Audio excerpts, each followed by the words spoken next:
அதன் பிறகு எங்களை கைதாகி நாங்கள் உள்ளே உட்கார்ந்துருந்தபோது சீமானன் அமீரண்ணன் மட்டும்தான் 2 பேர் மட்டும்தான் உள்ளே வந்தாங்க.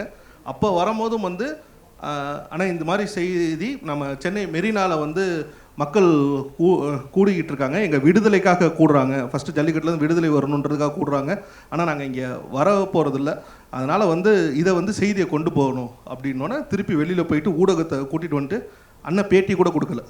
ஊடகம் வந்து எல்லாமே, ஏன்னா ஊடகம் எங்கே நார்மலான இருக்கிறவங்களுக்கு மைக்கு தூக்கும், இயற்கையாகவே தூக்காது. ஸோ அப்போ பிரபலம் அப்படின்ற போது தான் அது வரும்.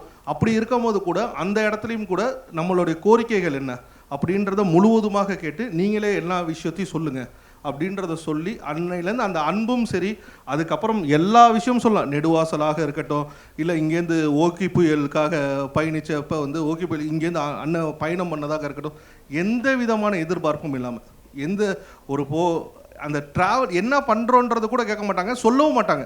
ஏன்னா நாங்கள் ஏதாவது அரேஞ்ச்மெண்ட்ஸ் பண்ணிடுவோமோ அப்படின்றதுக்காக அதில் முழுவதும் நின்று இன்றைக்கி வந்து எங்களோட போராட்டம் அத்தனை நாங்கள் குரல் கொடுத்துருக்கோம், அத்தனை இதுக்குமே வந்து மிகப்பெரிய ஒரு ஊன்றுகோலாக எங்களுக்கு நின்று ஆதரவாக குரல் கொடுத்து எங்களுடைய கருத்து என்ன, எங்களோட கோரிக்கை என்னன்றதை மக்கள்கிட்டையும் ஊடகத்துக்கிட்டையும் அரசாங்கத்துக்கிட்டையும் கொண்டு போனதில் மிக முக்கியமான பங்களிப்பு வந்து அமீர் அண்ணனுக்கு இருக்குது.